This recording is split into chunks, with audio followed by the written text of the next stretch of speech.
quand on est là-bas et on parle à Sébastien, notre agent là-bas, il sait que ça va disparaître. Il sait que... Ils ne savent pas combien de temps, mais ça va disparaître. Ça va disparaître. Tout l'aspect café. Et c'est dommage, parce que c'est un super café. Wow. Ah oui.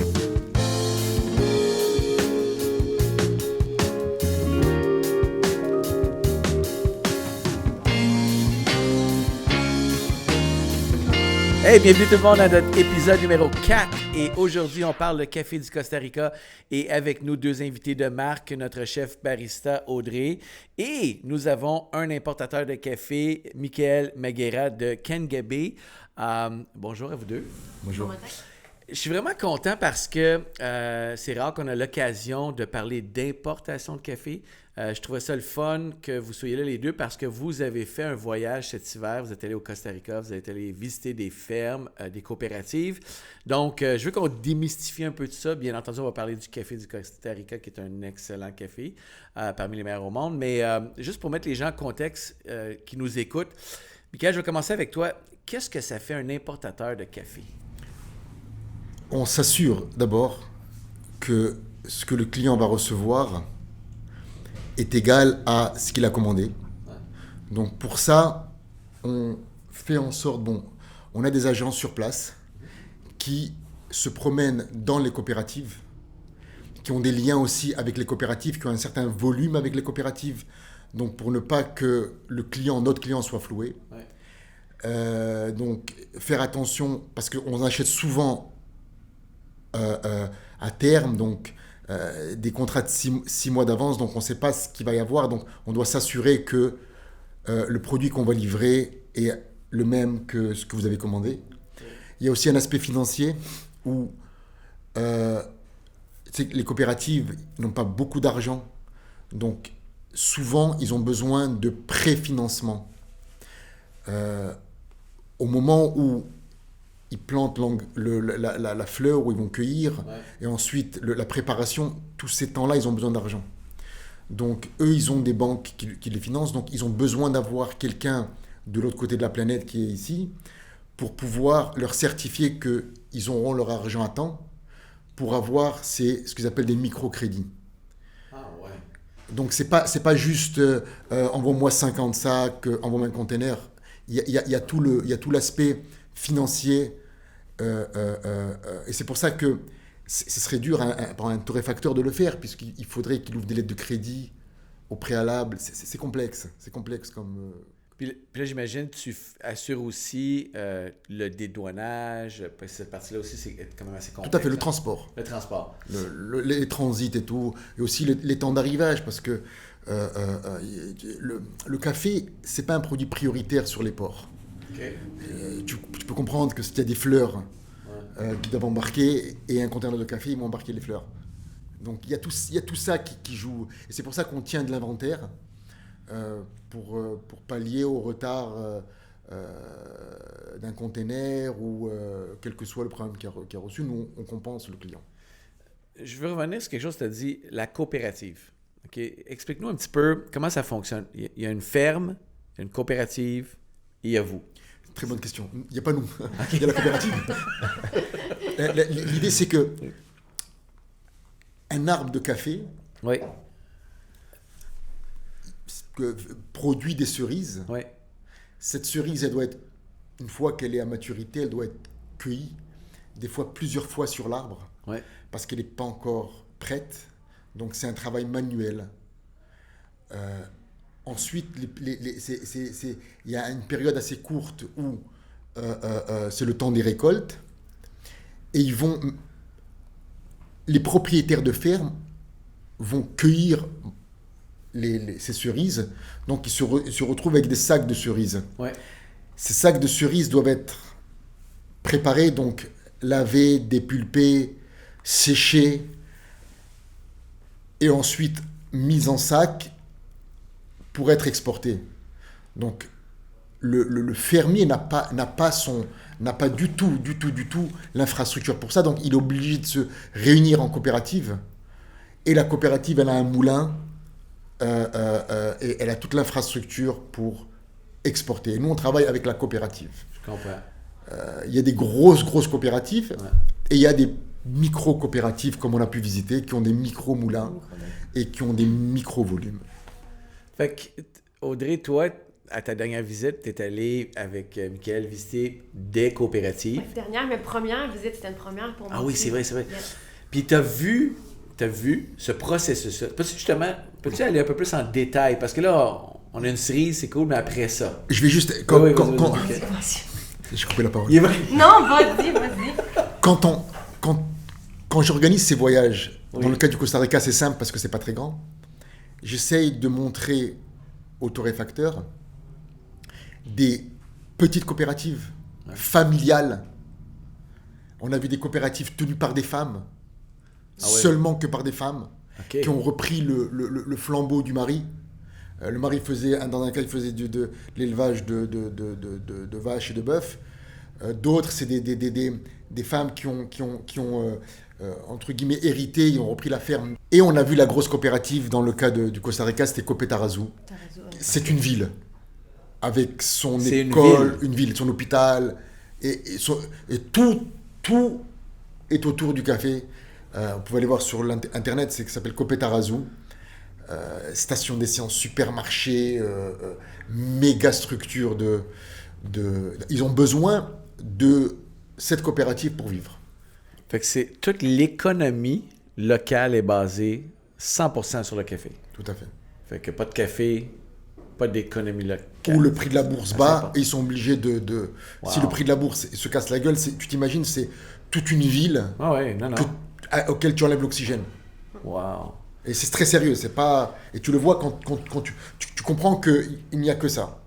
Il n'y a pas de banane, il y a un peu de banane, mais c'est juste pour faire de l'ombre au café. Toi, tu as vécu ça pour une première fois. Ouais. Donc, j'imagine que c'est assez impressionnant. Je t'ai laissé sans mots, je te dirais. À ce point-là, hein? Puis, ton intérêt pour toi, parce que je me souviens avant de partir, tu étais curieuse de savoir qu'est-ce qui se passe de la cerise jusqu'à le produit qu'on reçoit ici, qui est le grain de café une fois qu'il est séché. Puis, j'imagine que c'est un processus qui est quand même assez laborieux. Puis, parle-moi-en donc. Ben, c'est ça, en fait, c'est juste... c'est des choses que tu lis, que tu vois en photo. Ouais. On en parle ici tous les jours quand on explique et tout ça, mais de le voir, c'est comme si que je connaissais rien. J'étais comme juste, what? Ouais. Mais ce qui est impressionnant aussi, c'est le fait que... Tu sais, ma vision en moi, c'est que c'est pas comme dans le vin où tu as des appellations contrôlées. Tu sais, on l'a vu pour du Red Honey, tu as peut-être comme 4 différentes façons de le faire, là. Tu sais, je veux dire, au niveau de tous ces procédés-là, c'est vraiment... C'est quoi du Red Honey? Ben en fait, c'est ça. C'est que quand ils récoltent les fruits, tu as plusieurs façons de procéder le fruit. Ouais. Donc, soit il va être lavé, donc comme il expliquait, on retire la peau, la pulpe, en fait, la chair du fruit qu'on appelle le miel, où on peut laisser ce miel-là, mais à un certain pourcentage ou au complet. La ferme qui parlait, Las Lajas, eux, ils lavent pas du tout, mais c'est ce qui fait la différence dans la couleur, c'est combien de temps ils vont attendre avant de commencer à bouger le grain. Fait que eux, leur red, je pense que c'est comme 6 heures avant qu'ils commencent à le bouger. Le black, ils vont laisser 24 heures avec le miel. Mais d'autres coopératives qu'on a vues, ben pour un red, ils vont nettoyer, retirer le miel à peut-être 30%. Fait que c'est comme 1 million de façons. On a vu de façon naturelle que ça m'a vraiment... les odeurs qui sortent de là, c'est que le fruit, en fait, il va vraiment sécher, pourrir, en fait, fermenter. Là, ça sent Au soleil? le vin chaud. Ouais. Mais on en a vu couvert aussi. Alors, si je peux me permettre, Oui, cette ferme en particulier, Las Lajas, la femme est agronome. Donc, ils font différents types de préparation, et ils essayent différents types de préparation. Ils ont des commandes de préparation. C'est très innovateur, et ils sont obligés, et la beauté de la chose, c'est que les enfants sont présents. Et moi, je tiens sincèrement, à chaque fois que je vais, d'aller les visiter et de lui dire, écoutez, c'est l'avenir du produit, de pouvoir avoir les enfants présents avec les parents. Ils vont être là pour la relève, contrairement à ce qu'on voit partout ailleurs, où comme on le relevait tout à l'heure, ils ont mis en place des programmes pour envoyer les enfants à l'école, ce qui est magnifique. Mais le downside, si je peux me permettre, c'est que ils vont plus vouloir travailler dans les fermes. Ah ouais. Ils préfèrent aller en ville, et donc c'est toute l'industrie qui est en péril. Je veux revenir sur le procédé, parce que les gens qui nous écoutent, c'est très dur de conceptualiser. C'est une cerise, c'est un fruit. Elle est assez petite, grosseur canneberge. OK. Hein, à peu près. Un peu plus gros. Un petit peu plus gros, plus plat qu'une canneberge. Puis ça, est-ce que c'est parce que c'est ramassé soit manuellement ou est-ce qu'ils utilisent de la machinerie pour ça aussi? Non, c'est manuellement. Tout ce qu'on a visité, c'est manuel. Parfait. Mais il y a de la machinerie. OK. Fait Au Brésil, il y a de la machinerie. donc, ça dépend vraiment des pays, ça dépend des types de récoltes. Ça... Sur un arbre, Oui. je vais t'expliquer. C'est un arbre qui n'est pas très haut. Ouais. Ils sont obligés de cueillir quand le fruit est mature. Ouais. Ils ne peuvent pas le cueillir, donc c'est vraiment l'œil humain qui va dire le fruit est prêt. Ah oui, OK. OK. Puis là, une fois que ça c'est fait, comme on disait tout à l'heure, il y a des procédés, différents types de procédés pour arriver à la graine de café. Oui. Right? Une fois que la graine, elle est prête, le type de graine est prêt, qu'on a choisi, là, de là, ça s'en va, ça part. Dépendant de ce que tu veux faire avec. Parfait. Comme. Tu veux l'envoyer en production, Ouais, alors ils vont la dépulper ouais. et la laisser en parchemin. OK. En parchemin, je ne sais pas si tu as pu le voir dans Ouais. l'entrepôt, Ouais. ils le gardent en parchemin, Ouais, conserver l'humidité. ouais, Au moment où ils vont le coper, ouais, du parchemin, Ouais. on va faire le coping. ouais. Une fois que ce coping est prêt, et nous on a la commande du client, Ouais. eux, ils préparent le café à l'exportation, c'est le dépulpage, l'ensachage. Ouais. Et Avez-vous fait du cupping sur place? Oui, oui, hein? OK. Ben, explique-moi un peu le procédé, parce qu'on en parle des fois, mais puis c'est pas quelque chose qu'on fait régulièrement, là, mais en tout cas, si t'es pas torréfacteur, tu fais pas ça souvent dans la vie, mettons. Là. Explique-moi un peu, Audrey, Ben, c'est quoi? Encore une fois, c'était quand même une première expérience Ouais. au niveau du coping aussi. Fait qu'en fait, on en a fait 2, si je me trompe pas. on en a fait Justement, à Las Laras, on l'a Candélia. fait. À la Candélia, on en a fait. On en a fait chez les Las Laras, bien sûr. Ouais, Las Laras. On avait toute une panoplie de café. Ah oui. Puis ça, vous faites ça avec les gens sur place pour pouvoir évaluer les différents profils de goût de chacun des cafés. Toi, tu fais ça comme... C'est fascinant, surtout là-bas, c'est parce que tu vois les nuances entre les préparations. Ah oui. Contrairement à si moi je t'enverrais par exemple 2-3 échantillons, Oui. un Brésilien, un Colombien, un Guatemala, tu verrais pas la différence entre les préparations. Ici, tu la vois vraiment, les notes fruitées qui ressortent. L'épicé, justement, là, l'anaérobie qu'on a dégusté, c'était... Ben, parle-moi donc de ce procédé-là, Ah, ça, anaérobique. je laisse l'expliquer. Ah, c'est assez complexe, c'est assez complexe. Ça s'inscrit Oui. dans le fait de vouloir créer de nouvelles choses avec le grain de café. OK. C'est de l'innovation technologique, dans le fond. Pour donner une valeur ajoutée au produit. Oui. Anaérobique, son contraire, c'est aérobique. Oui. Oui. Donc c'est sans oxygène. Oui. Donc d'habitude, ce que j'ai pu voir, ce sont dans des barils auxquels ils extraient l'oxygène et il y a un genre de tube qui sort avec une bouteille d'eau pour pouvoir faire une valve de non-retour. Ouais. Est-ce que j'ai tout compris? Non, je ne pourrais pas le refaire. mais ça fermente, il y a une fermentation sans air, encore là, à ce que j'ai pu comprendre, sans oxygène. Ça fait en sorte que le grain de café va s'alimenter de la cerise. Voilà. Il y en a qui ont essayé de rajouter de la pulpe de fruits aussi dans ça. Ah ouais. Il y a toujours des innovations, comme je dis, c'est pour avoir des valeurs ajoutées. Le même produit pour pouvoir le vendre, pour en faire un meilleur et le vendre plus cher. Est-ce que vous pensez, probablement que c'est, que les différents microclimats qu'on retrouve dans un même pays ont un lien avec les différents profils de goût? Tout à fait. Je veux dire, quand tu prends par exemple le Costa Rica, c'est un sol volcanique. Tu prends le Guatemala, sol volcanique aussi. Et plus tu vas en altitude, plus les caractéristiques du café sont présents, au niveau acidité, au niveau corps, l'ensoleillement aussi, le flanc des montagnes aussi. Donc, les fermiers savent ce qu'ils vont avoir par rapport à leur culture. Ils ont toujours, étant donné qu'en terrain montagneux, ils ont toujours très peur d'une gelée. Ah oui, ok. Ah oui. C'est le...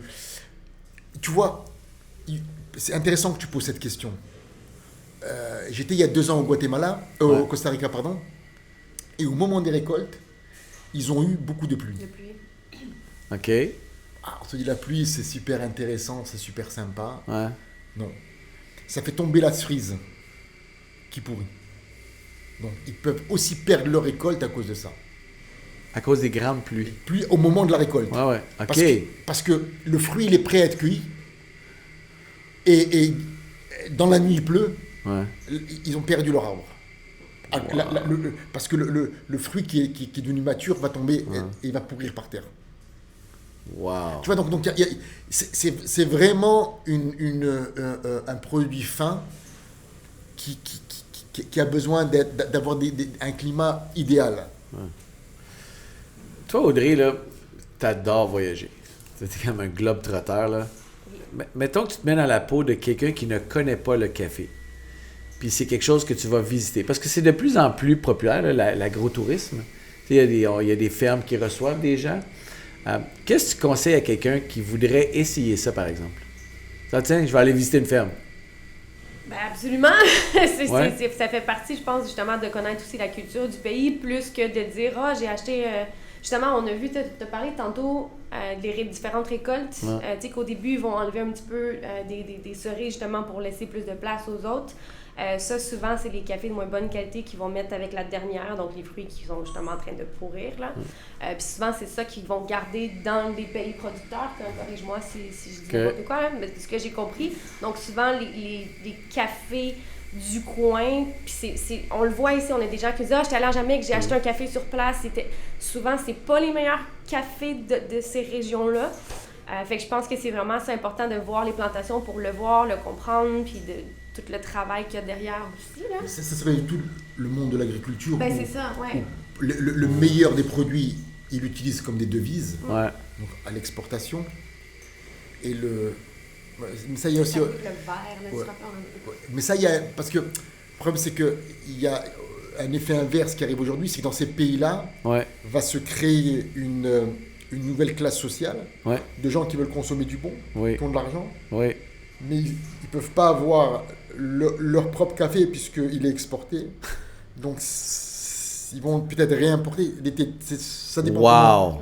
Wow! À ce point-là. Parce que si tu produis, on va dire, par exemple, dans ces pays-là, un produit qui coûte cher, d'habitude, ils vont l'exporter pour avoir des capitaux. Donc, la classe moyenne qui veut se le procurer ne pourra pas se l'avoir. On est en train de travailler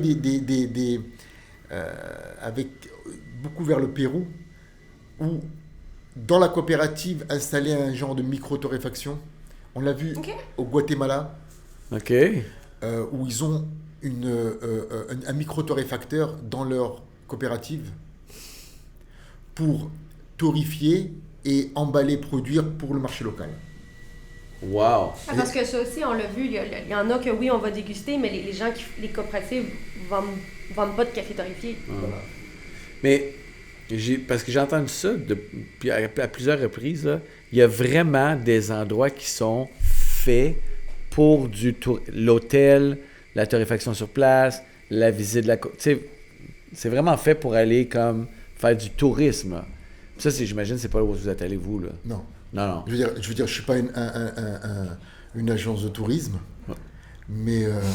Mais oui, mais pour torréfacteur. Non, mais on a vu que le centre de Starbucks a ouvert. Le centre de Starbucks, ils ont ouvert. Parce que Starbucks, ils ont un centre de recherche au Costa Rica.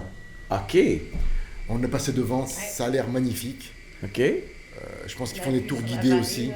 Ouais, c'est ça, en fait. Nous, on fait pas... C'est-à-dire, moi, je fais pas ça. Non.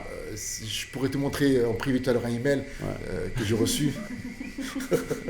mais non, je veux dire, je suis pas une agence touriste. Je veux dire, si je fais ça, c'est pour pour faire en sorte que mes clients comprennent mieux le domaine, puissent évoluer dans le domaine, puissent faire en sorte de comprendre mieux le produit pour mieux le vendre.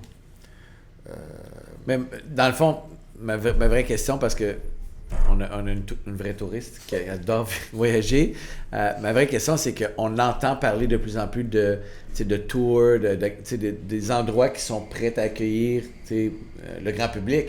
Mais c'est bon de savoir qu'il y a des bonnes chances que sur place, tu ne consommes probablement pas le meilleur du pays. Puis ça...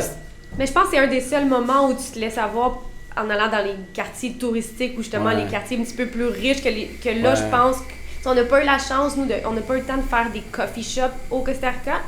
Mais tu sais, j'en ai vu une couple, j'ai fait un petit peu de recherche si jamais, j'avais du temps ou non. Puis c'est ça, il y en avait quand même qui avaient l'air super bien avec des bons produits du terroir, puis mais dans les quartiers riches et touristiques. Fait que je pense que c'est un des seuls moments où je vous dirais go for it. C'est plate, parce que c'est pas comme dans le vin.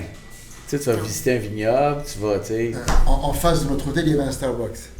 Ah oui? Qui vendait d'autres produits que le Costa Rica, tu vois, donc ils ont importé du café au Costa Rica.